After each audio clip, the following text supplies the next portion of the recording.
My name is Ruth Evangelista. I live in Tarlac, and I never thought I would die like that. Not in a marketplace, not while holding my son's hand, not with fire in the sky. That night felt ordinary until it didn't. Jacob and I were buying vegetables for dinner.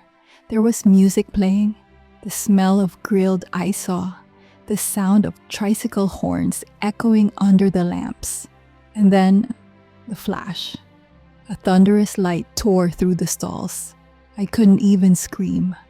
The last thing I remember was covering Jacob's body with mine. Silence, stillness, then nothing. I opened my eyes, but I wasn't breathing. I wasn't on the ground. I was above it, weightless. The street looked like a toy set, broken, frozen. My body was there, lying next to my son, unmoving, but I couldn't cry. I couldn't even feel fear, only awe. A strange peace filled me, like I was being held by something bigger than air. That's when I saw him. There was a light like a warm morning sun, but brighter. And in the middle of it, a man, no more than a man. He didn't say a word. He just looked at me, like he knew every pain I ever buried. My father leaving, my son getting bullied, my silent prayers when no one else believed. All of it. He saw it in a blink, and I wept, not from fear, but because I had never felt so known. He stepped forward, not walking, just moving like the wind obeyed him. He touched my shoulder, not harsh, gentle, like a father would touch a frightened daughter. Ruth, your story isn't over. What you saw as an ending is a beginning I've written with love. And with those words, something inside me cracked wide open. Like every regret, every unanswered prayer, every sleepless night melted into that voice. I wasn't dead. I was more alive than I had ever been. But I didn't understand why he brought me there. Not yet. He raised his hand, and the light began to move, swirling around me, lifting me higher into something I couldn't yet explain. Not heaven, not judgment, but a place between time where truth was unveiled. And what I saw next would change me forever. As Jesus lifted his hand, I felt my spirit rise. Not like floating through air, but as if I was being drawn through layers of truth, peeled open one by one. And then I was looking down. I saw the earth. Not like a globe in a classroom, not from a satellite. It was alive, breathing, spinning in a fragile balance. But something was wrong. It pulsed with a strange sickness, like a fever, like a heart out of rhythm. From that height, I saw cities glowing not with life, but with distraction. Manila, New York, Tokyo, Dubai, screens everywhere. People bent forward, eyes locked on devices, glowing blue in the darkness. They weren't talking to each other. They weren't praying. They were scrolling endlessly. Even children, even pastors. I saw churches packed with noise but empty of light. Leaders performing like celebrities. Smoke machines, merch, tables, sermons about success, but none about surrender.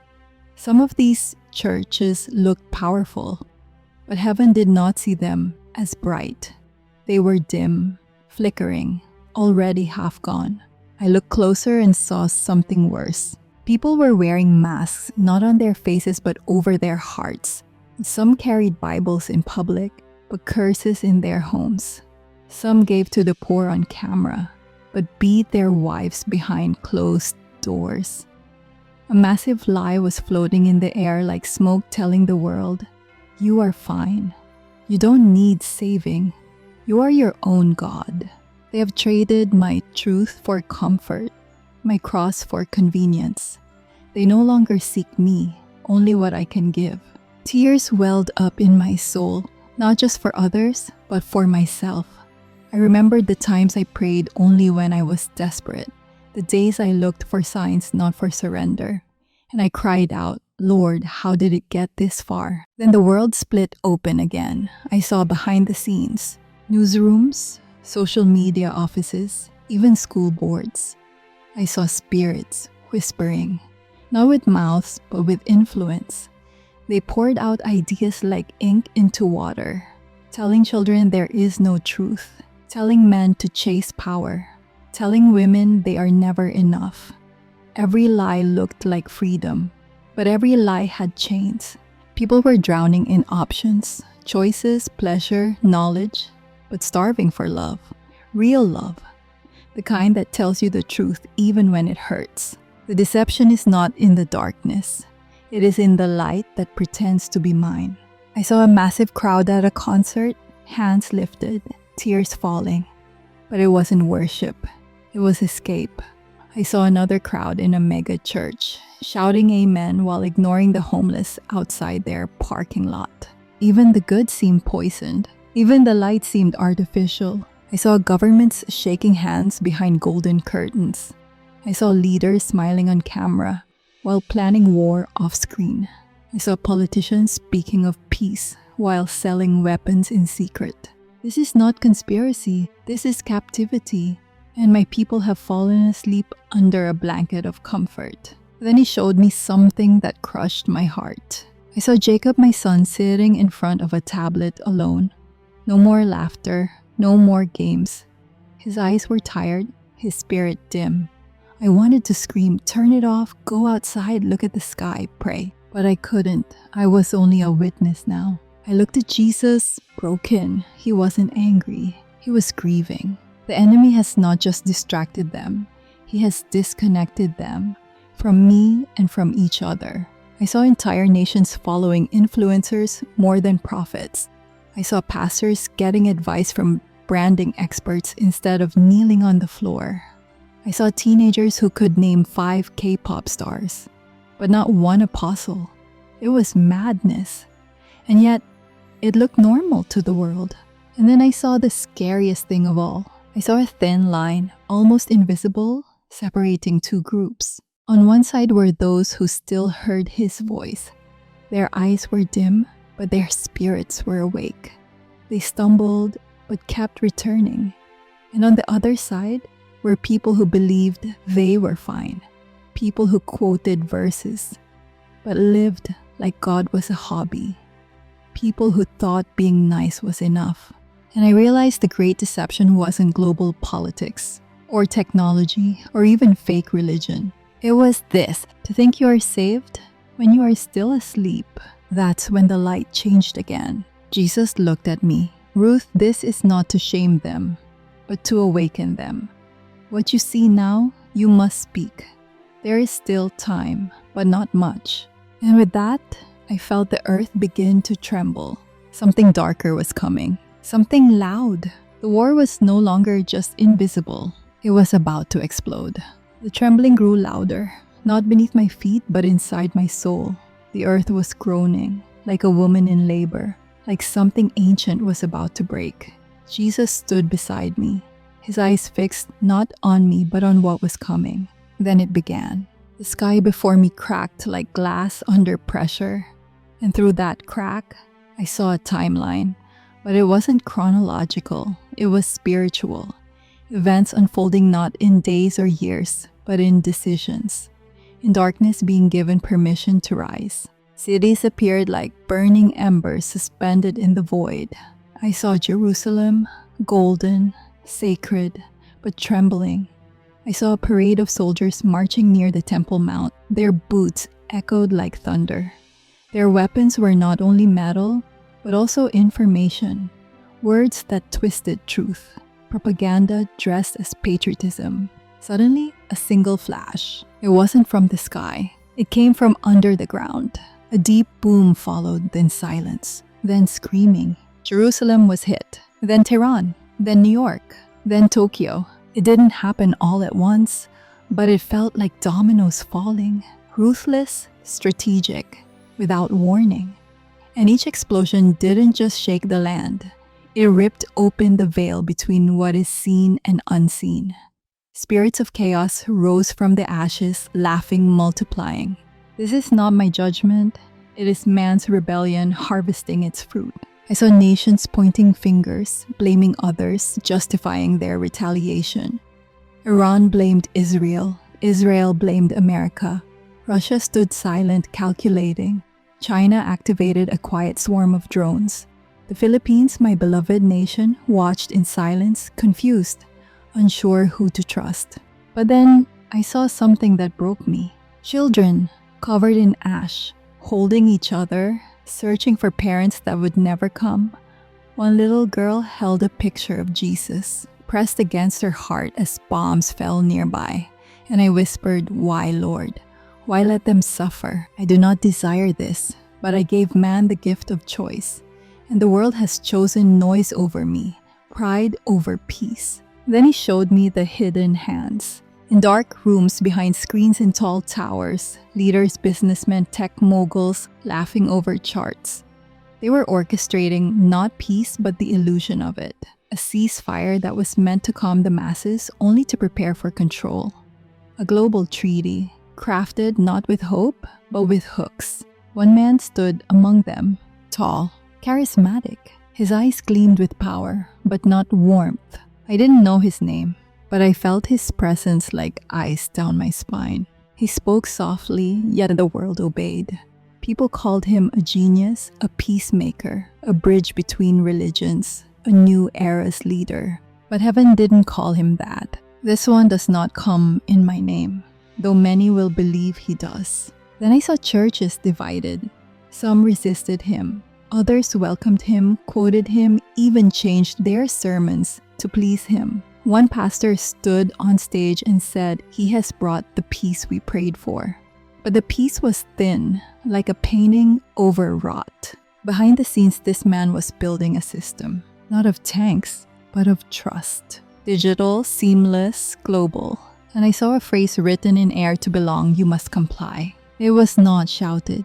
It was whispered, taught gently, sold as convenience, injected into phones, policies, school curriculums. And most terrifying of all, people wanted it. They begged for it. They thought it would save them from the chaos, but in truth, it was the final trap. And that's when the veil opened again. I saw souls, millions, falling, not because they were evil, but because they had grown numb, because they had ignored the warnings, because they laughed when God's people wept. Then I saw fire, not from warheads, but from the eyes of Jesus. It was not hatred, it was holy love. The kind of love that cannot lie. This is not the end, but the shaking has begun. Everything that can be shaken will be, and only what is rooted in me will remain. His voice wasn't loud, but it pierced deeper than thunder, and in that moment, I realized something. The war had already begun, not just in nations, but in hearts. And what would come next would demand more than belief. It would require boldness. As the vision of the earth faded, I found myself standing on a vast plain, silent, still endless. There were no trees, no sky, no landmarks. Just a dim gray mist swirling at my feet like breath in cold air. I looked around, and then I heard it. The sound, low at first, like wind moaning through a distant canyon. Then it grew louder, sharper. It became a clash. Not of swords, but of voices, screams, cries, shouts of command in tongues no man had ever taught. And in a flash, I saw the battlefield. Above me, armies of light, radiant, towering. Their armor shimmered like glass, soaked in fire. Their wings didn't flap, they pulsed with authority. They carried no weapons of metal, but they wielded words, praise, and power. Each angel bore a seal bright and burning with the name of the Lamb written in golden flame. Opposite them, legions of darkness, twisted, crawling.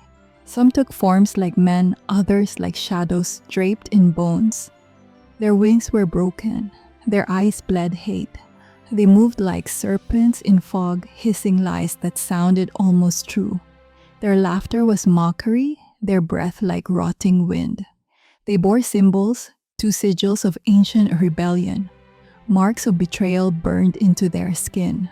And in between these armies were souls, human souls. Some glowing, dimly confused, wounded, searching. Others entirely gray, walking toward the darkness without resistance. And some fully awake, radiating light, clutching to something invisible, yet unbreakable. I asked Jesus, what is this? Why do they fight like this? This is the war behind every war, the battle no news will cover. It is for allegiance, for inheritance, for eternity. Then I saw angels descend swift, as lightning, their voices like trumpets. They surrounded believers who were praying in hidden places, grandmothers on their knees in huts, teenagers crying out behind closed doors, pastors trembling at their desks. Each time a prayer was whispered, a sword of light appeared in the angel's hand.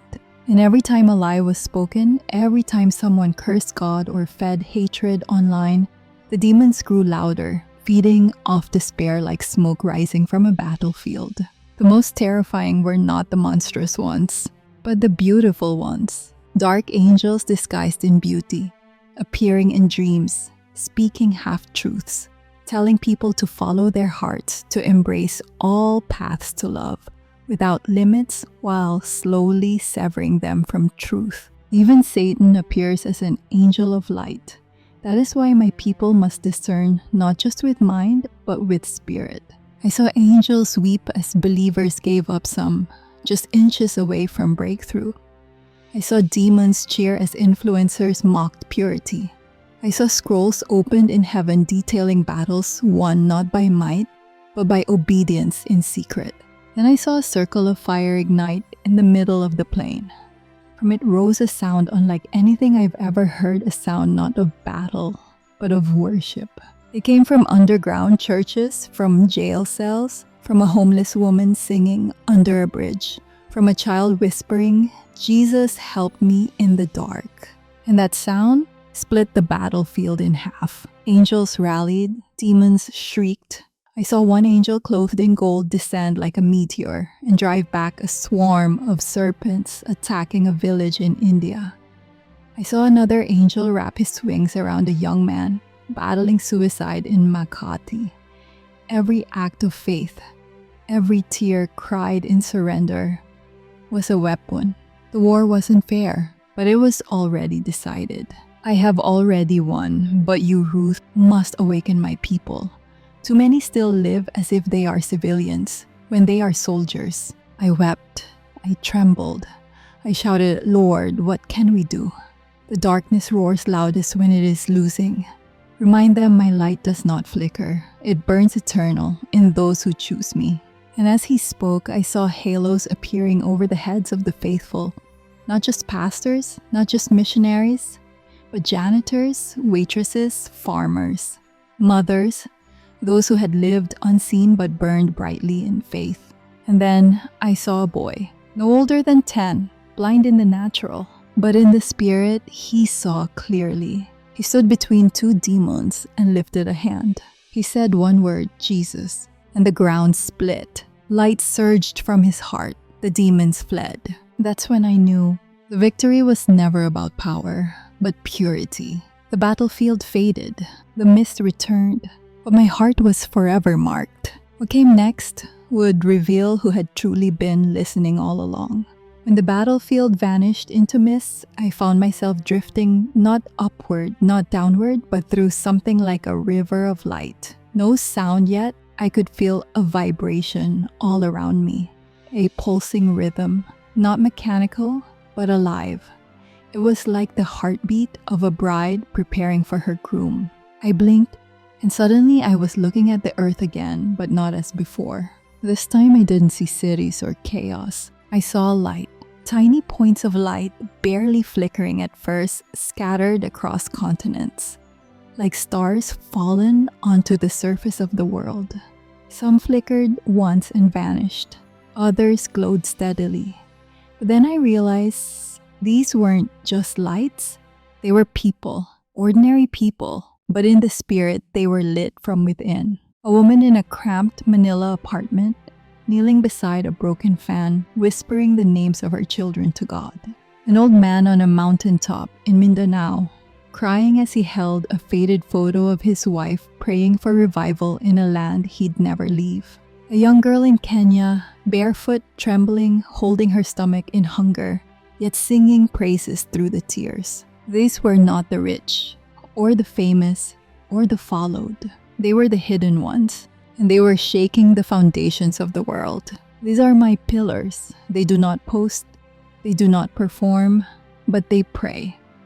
And their prayers have become architecture supporting what is yet to come. Then I saw it.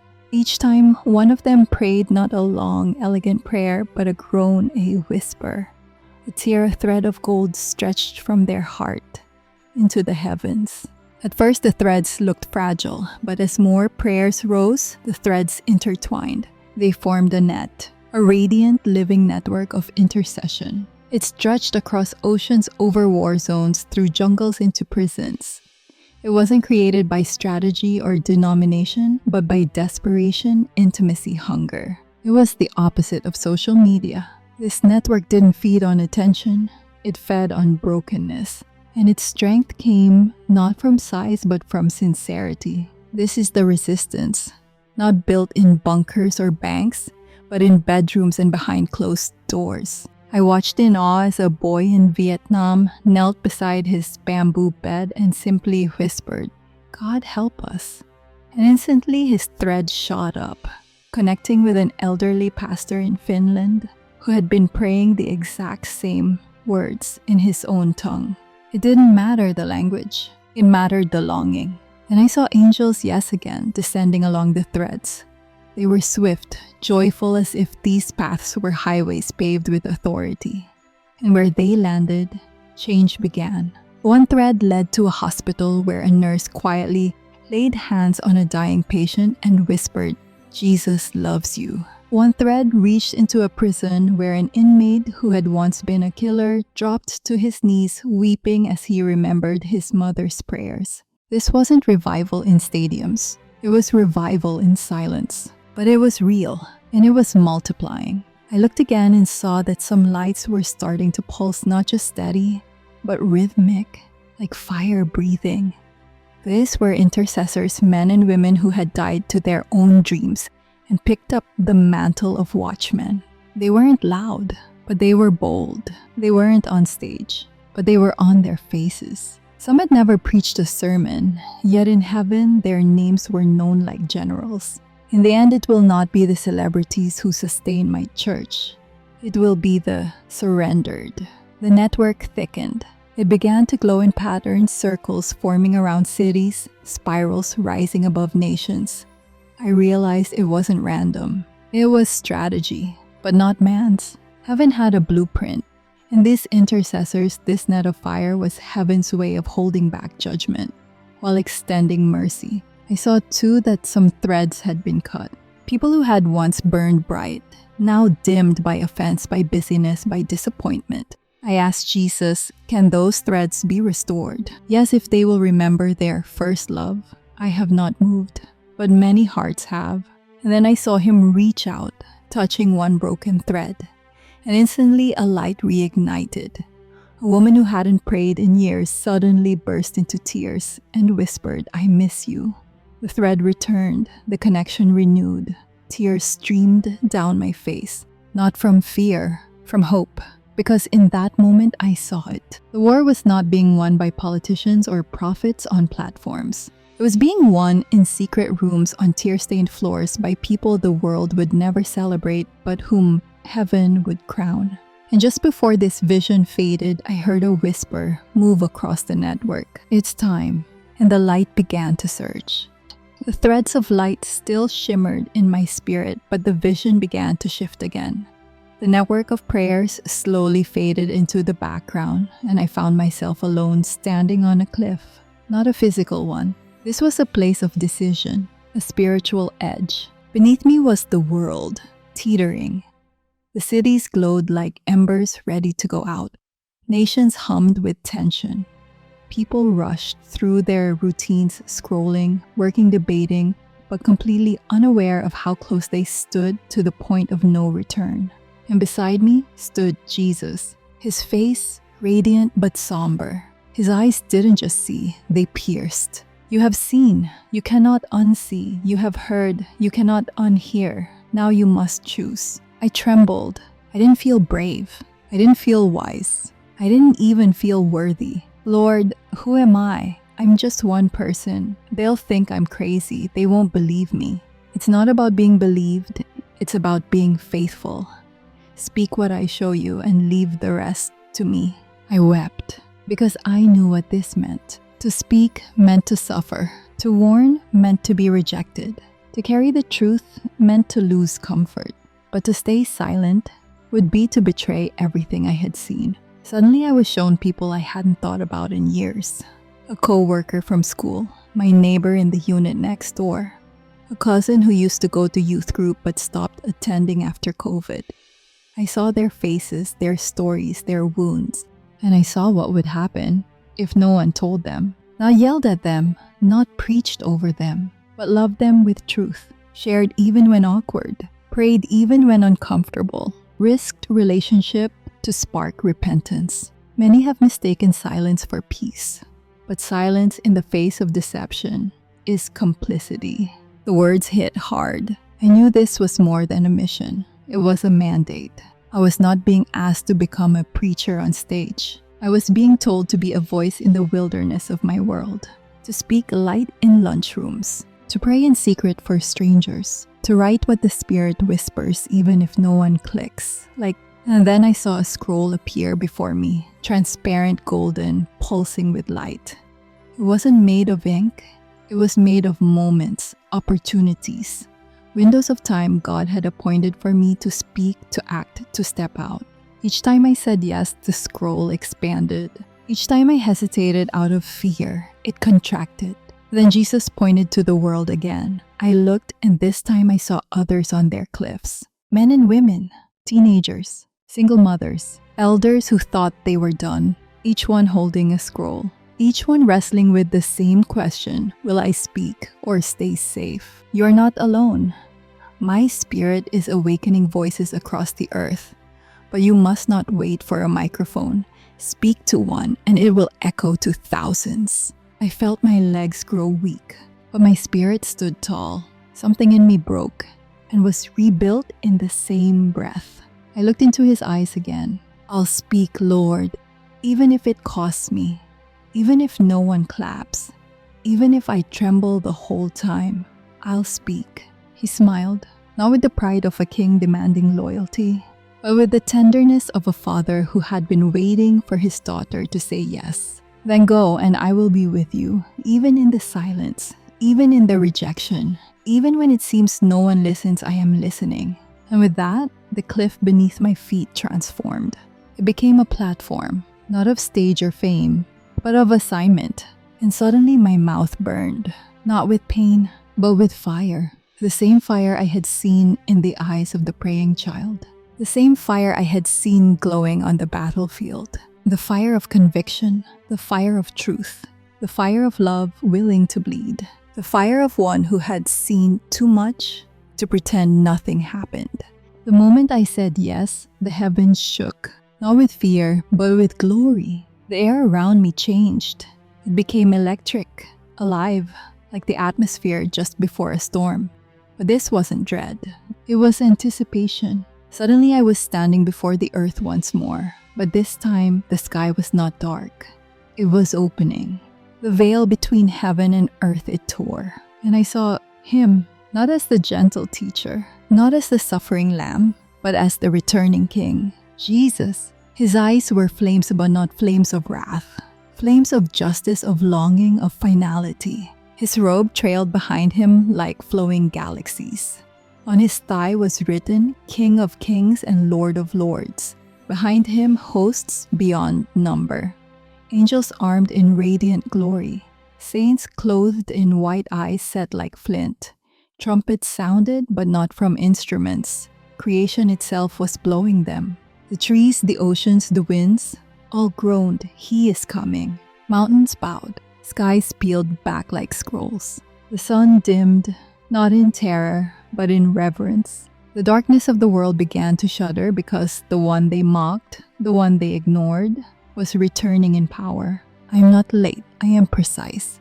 I come as promised, not as rumor, but as reality. I saw people all over the globe suddenly stop, some on their knees weeping, others running to hide, some screaming in regret, others falling face down in joy. The line had been drawn. Those with the mark of surrender shined like dawn. Those with hearts hardened by pride began to fade. And then, like lightning, he descended, but not to destroy, to reclaim, to gather those who were his. Children clung to angels as they rose into light. Elderly saints who had died forgotten, now crowned in brilliance. The rejected, the persecuted, the mocked, now walking in glory. There were no microphones, no platforms, only worship, pure, thunderous.